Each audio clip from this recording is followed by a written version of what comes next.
Hola, en este ejemplo vamos a aplicar el lenguaje Julia a un problema de clustering. Como veis en el título, este será el núcleo del problema sobre el cual superpondremos, porque el ejemplo se presta para ello, una fase supervisada de clasificación, pero ya lo iremos viendo poco a poco. En primer lugar, lo que vamos a hacer, como siempre, es cargar los diferentes módulos que vamos a utilizar en el programa. También los datos. En este caso concreto es la base de datos de Iris. Es un ejemplo muy conocido. Se aplica en casi todos los libros de aprendizaje automático y se compone, como sabéis, de 150 muestras. Cada una de ellas tiene 4 atributos numéricos y una etiqueta asociada a cada muestra. Quizás os llame la atención que en Julia la mayoría de los ejemplos modifica la manera en que se almacenan estas muestras, porque normalmente suelen ser cada fila una muestra y sin embargo aquí no, aquí es cada columna una muestra. Y esto hay que tenerlo en cuenta para operaciones posteriores. Por ejemplo, si ir más lejos, esta de aquí. Esto corresponde a una estandarización. Como sabéis, para poder hacer un clustering y que la solución sea independiente de la naturaleza de los atributos, de la escala, de las unidades, etc., pues es imprescindible que se realice un tratamiento previo de cada atributo. Hay básicamente dos opciones, no son las únicas, pero son las más extendidas. Una de ellas es el escalado, es decir, hacer que todos los datos atributo a atributo estén comprendidos en el rango 0,1, por ejemplo, o una estandarización, que es una técnica más elaborada de índole estadística, que también para cada atributo lo que hace es que toda esa serie numérica tenga una media de 0 y una desviación estándar de 1. Para hacer eso, bueno, pues existe esta función en el cual hay que decirle qué tipo de estandarización queremos, porque no solamente hay la de media 0 y desviación estándar 1, hay más. Por tanto, hay que decirle qué tipo de estandarización queremos. A continuación, las muestras sobre las que operar y finalmente hay que indicar si esta operación hay que hacerla por filas o por columnas. Como se trata de hacerlo sobre atributos, los atributos van sobre las filas, hay que decirle dims igual a 2. Si fuese sobre columnas, pues dims igual a 1. Una vez realizado esto,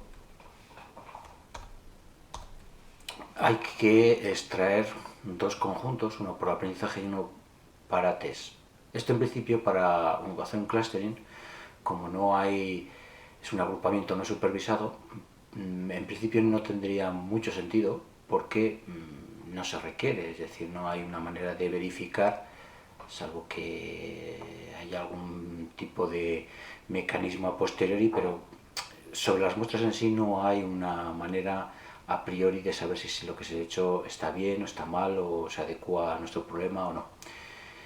Pero en este caso concreto resulta que cada una de las muestras lleva asociada una etiqueta y por lo tanto podemos jugar con cómo han sido agrupadas esas etiquetas, si han sido todas muy parecidas o ha habido mucha divergencia dentro de un determinado clúster. Y eso es lo que vamos a hacer y por lo tanto necesitamos hacer una separación de unas muestras de aprendizaje y unas muestras para verificar.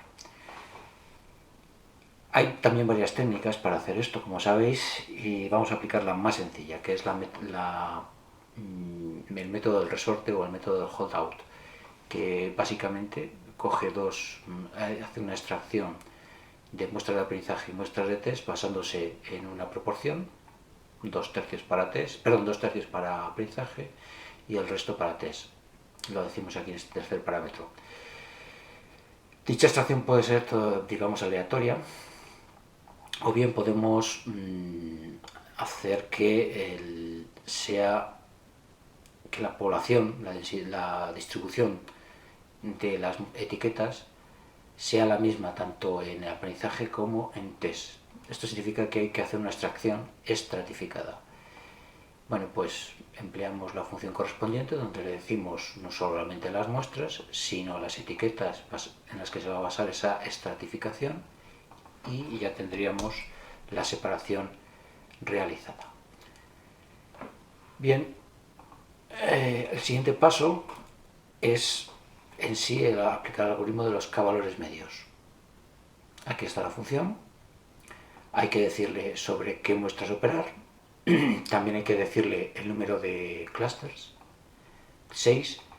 Y finalmente, esto es una cosa opcional,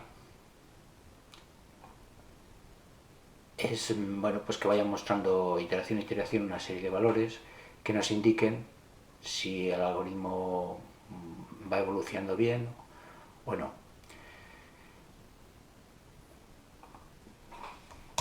Como veis, este algoritmo nos devuelve un objeto. Este objeto, que se llama kmedias, tiene varios atributos. Uno de ellos, que es uno de los más importantes, es el que almacena los paricentros que surgen de ese clustering.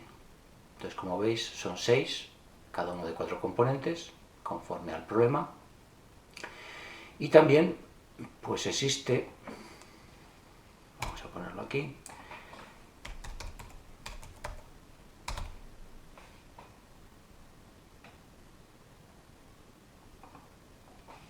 existe también, vamos a ponerlo así,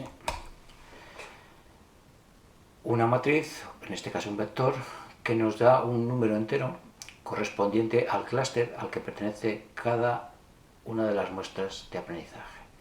Esto, pues, este 3 nos diría que la muestra primera pertenece al clúster 3, que la segunda pertenece al 1, la tercera al 1, la cuarta al 3, la quinta al sexto, etcétera, etcétera. Bueno, para saber si el clustering está bien hecho o no, como os decía antes, es algo que depende íntimamente del problema. Entonces, lo que voy a hacer a continuación no se puede exportar a cualquier otra situación, sino que se podrá hacer dependiendo de qué datos estemos tratando. Y aquí, como os digo, lo que voy a hacer es sencillamente hallar la moda dentro de cada clúster. Es decir, voy a hallar la salida más frecuente, la etiqueta más frecuente de las muestras que conforman un determinado clúster. Entonces voy a aplicar la moda para seleccionar las etiquetas o las muestras que hay en un clúster. Simplemente coloco como argumento una matriz booleana que nos dirá 0 si pertenece al clúster K y 1 si pertenece al clúster K.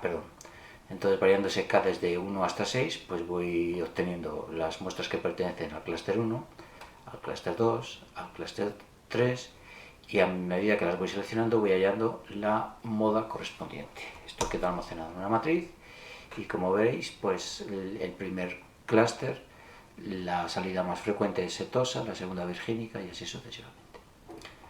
Bien, pues esto mismo hay que hacerlo, algo parecido, a las muestras de test. Lo que sucede es que yo no sé con las muestras de test dónde caen. Entonces, para saber dónde caen, lo que tengo que hacer es calcular, como veis aquí, la distancia euclídea de cada una de las muestras de test a los diferentes centros y quedarme con la distancia más pequeña. Bueno, pues para eso, antes de nada, voy a explicaros qué es lo que voy a aplicar. Voy a aplicar, aparte por supuesto de la distancia euclídea, que ya os lo he dicho antes, la función oneCall. Así la función oneCall, vamos a ponerlo así, de esta manera, pues en un vector, que podría ser la distancia al clúster 1, la distancia al clúster 2, la distancia al clúster 3 o al 4, por ejemplo, pues nos diría cuál es la distancia mayor, es decir, la número 4. Bien, esto nos puede servir. Pero también lo podríamos haber hecho aplicando esta otra función. Y sin embargo, ¿por qué nos quedamos con la primera? Porque la razón es que podemos superponer aquí a la salida 4, la más alta, su etiqueta correspondiente a través de un segundo argumento. Es decir, yo le doy el vector y después le digo la etiqueta que tiene cada una de las componentes. Selecciona la mayor y en vez de decir 4, me da la etiqueta correspondiente a la 4, que es la D.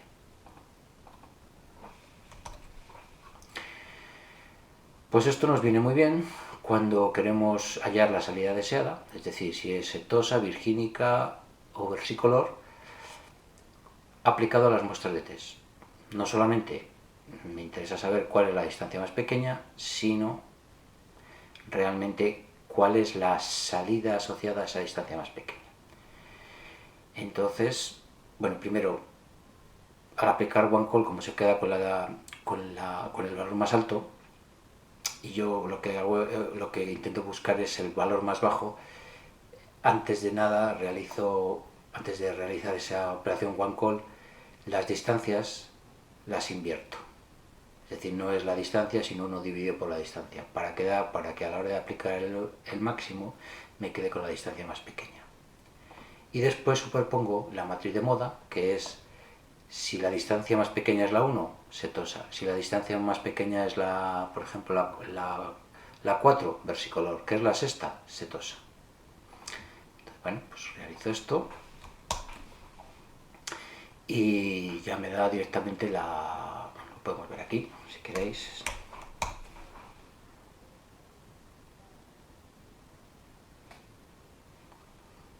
Perdón. Que he quitado aquí. Espero, que he quitado. Vale. Es que me empeñaba, había un pequeño error. Bien, una vez que he calculado la salida deseada, lo puedo ver aquí, para las muestras de test, aquí,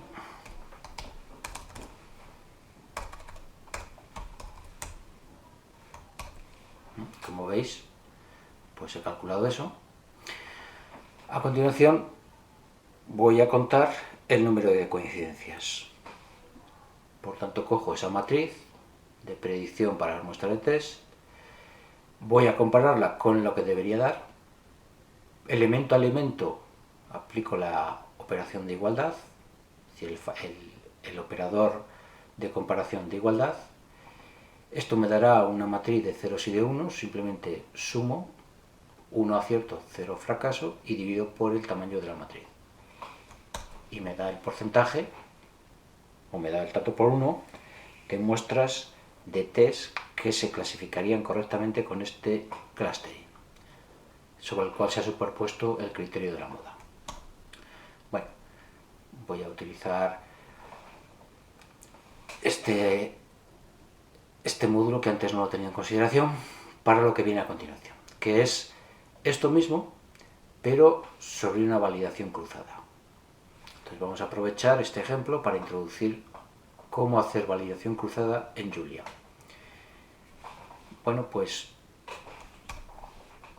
básicamente, como veis aquí, es hacer lo mismo que antes, pero emplear un bucle que va extrayendo un conjunto de índices que se los va proporcionando este iterador. Este iterador es un tanto especial, lógicamente, porque lo que hace básicamente es coger todas las muestras, todas, las separa en carpetas.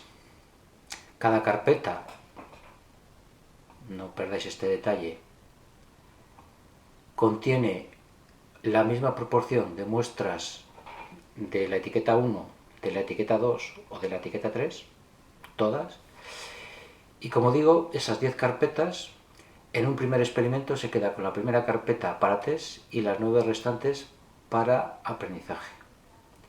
En el siguiente experimento, la carpeta que utiliza para test es la 2 y el resto para aprendizaje. En el tercero es la 3 la que utiliza para test y la 1, la 2, la 4, la 5, la 6, etcétera, etcétera, para aprendizaje. Bueno, pues esto se hace automáticamente de esta manera. Te va dando las muestras de aprendizaje para cada experimento y sencillamente, bueno, esto no sería necesario, pero yo creo que es conveniente calcular las muestras de test, es decir, el índice de las muestras de test como las muestras que estarían dentro del conjunto total, pero que no están en las muestras de aprendizaje. Con estos dos conjuntos de índices, el de train y el de test, aplicado a las muestras de entrada, pues tendría las entradas para aprendizaje, las etiquetas para aprendizaje, las entradas para test, las etiquetas para test. Una vez hecho eso, aplico el algoritmo de las K-medias. Fijaos que aquí ya no pongo lo de display porque sería un tanto pesado. Y aplico el criterio de la moda. A continuación calculo la salida de las muestras de test. Hallo el número de coincidencias y divido por el tamaño de la matriz de test. Y a ese número de aciertos lo voy acumulando. Una vez que sumo todos los aciertos, lo único que tengo que hacer es dividir por 10 y me dará la media de estos 10 experimentos con respecto a su tasa de aciertos. Bueno, pues vamos a llevarlo a cabo y en este caso concreto pues hemos obtenido que es del 86%. Bueno, pues ya sabemos cómo hacer una validación cruzada. Ahora incluso vamos a hacer algo mucho más elaborado, que es, en el caso del clustering, sabéis que aparece aquí, las K-medias.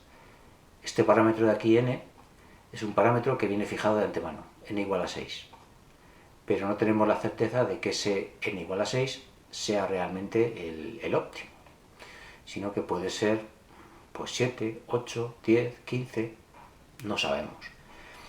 Entonces lo que vamos a hacer es repetir este experimento de validación cruzada sobre el cual se van a ir variando el número de clúster entre 3 y 20. Y vamos a ir obteniendo la tasa de aciertos media para cada número de clúster y finalmente lo vamos a representar y vamos a obtener el óptimo. Entonces, como veis, básicamente es lo mismo, solo que se añade este bucle interno que va recorriendo el número de clúster entre un mínimo y un máximo. Quizás aquí llame la atención precisamente que los datos se van a ir almacenando en una tabla. Para ello, pues el objetivo de esta parte del ejemplo es precisamente introducir los data frames, que es el equivalente a pandas en Python.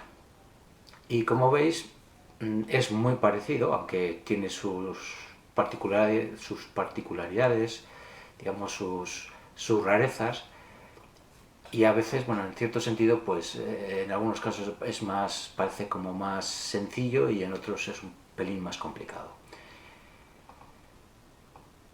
Básicamente emplea una palabra data frame, que es la misma. Hay que decirle cuál es el nombre de las columnas, para lo cual yo he empleado esta estrategia, esta nomenclatura, que es crear variables symbol, donde ese x no es ni más ni menos que el número de clúster. Entonces yo tengo una variable que será symbol 3, symbol 4, 5, 6, symbol 20, que sencillamente es la cabecera de la columna correspondiente. Después el resto de la matriz la relleno con ceros, porque esto es la inicialización de la matriz, donde voy a tomar tantas filas como experimentos tenga. Entonces, pues nada, son 10. Carpeta 0, carpeta 1, carpeta 2, etcétera, etcétera. Se va a extender desde clúster 3 hasta el 20, es decir, clúster máximo menos clúster mínimo más 1. Y como veis, todo es básicamente lo mismo, aparte de este bucle interno que hemos metido aquí, salvo que aquí en esta fila, en esta línea, vamos metiendo en cada entrada de la tabla el correspondiente tasa de aciertos. Fijaros que aquí lo que hace es este i va recorriendo aquí en este train index que corresponde a esto, va extrayendo los índices que conforman las carpetas de aprendizaje. Al ponerle este numerate, no solamente extrae ese valor, sino que además nos da un valor correlativo a cada extracción, a cada iteración, mejor dicho. Entonces la iteración 1 igual a 1, iteración 2 igual a 2, y la iteración, en este caso, si es 20 menos 3 más 1, pues sería 17, 18. Es decir, tendríamos hasta igual a 18. Perdón. No, perdón, lo estoy diciendo mal. Es desde igual a 1, 2, 3, 4, 5 hasta 10. Entonces iría recorriendo los valores igual a 1, 2, 3, 4, 5 hasta 10. Después se va a la correspondiente columna, que es string n. Aquí podríamos poner string n o symbol n, da igual. Cualquiera de las dos cosas funciona bien. Y meter en esa entrada la tasa de aciertos que ha obtenido. Bueno, pues una vez hecho esto, vamos a ver cómo es la tabla obtenida. Y fijaros, pues vais viendo desde el número de clúster 3, 4, 5 hasta 20 y los diferentes experimentos para cada uno de estos números de clústeres. Por ejemplo, qué sé yo, este de aquí, 0,73, pues corresponde al experimento 4 con un número de clústeres igual a 5. Aquí hay un dato que quería llamaros la atención sobre él, que es una variable de entorno, que básicamente lo que hace es cambiar el número de columnas por defecto que sacaría entre caja y caja. Si no pusiéramos este número de columnas igual a 20, posiblemente aquí, cuando llegue a 10, corta porque su variable, su valor, es tal que no admitiría más columnas por pantalla. Entonces, para forzar a que este número se aumente, pues se puede hacer de esta manera. Y así tendríamos posibilidad de mostrar desde 3 hasta 20. Bueno, vamos a dibujar. Vamos a hacer un diagrama de barras. Lo primero que vamos a hacer es hallar las medias, porque fijaros que aquí lo que tenemos son los diferentes experimentos. Entonces yo necesito saber la media para n igual a 3, la media para 4 clústeres, 5, etcétera, para 20. Esto lo hago, hay varias maneras de hacerlo, hay varias, no es la única, y yo he optado por crear una matriz donde meto toda la tabla, hallo esa media por dims igual a 1, es decir, por columnas, y me voy a quedar con la primera componente. Después voy a hallar el óptimo, el número de clúster óptimo, sencillamente pues viendo cuál es la posición que ocupa el máximo y añadiéndole, claro, porque aquí si me dice que es el número 1, eso no significa que sea el número de clúster óptimo el 1, es el 3, porque hay que sumarle el número mínimo de clústeres, menos 1. Y después finalmente cuál es el máximo dentro del que salga, si el que sale es ahora lo veremos, el que sale es, pues como veis 15, pues a ver exactamente cuál es la tasa de aciertos correspondiente a ese índice. Entonces, habéis visto que aquí he empleado el diagrama de barras, que es una de las funciones implementadas en este módulo plots. Empleo en el eje de abscisas una matriz que va recorriendo desde el mínimo de clúster hasta el máximo. Después va mostrando las medias, podemos por aquí directamente medias, también podemos hacerlo de esta manera.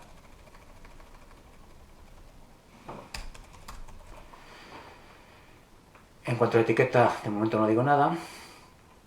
Los límites de x, para que esta barra de aquí no quede pegada a esta línea, pues le hago que sea eso, menos 0,5, igual que el máximo, también le añado ahí un pequeño margen.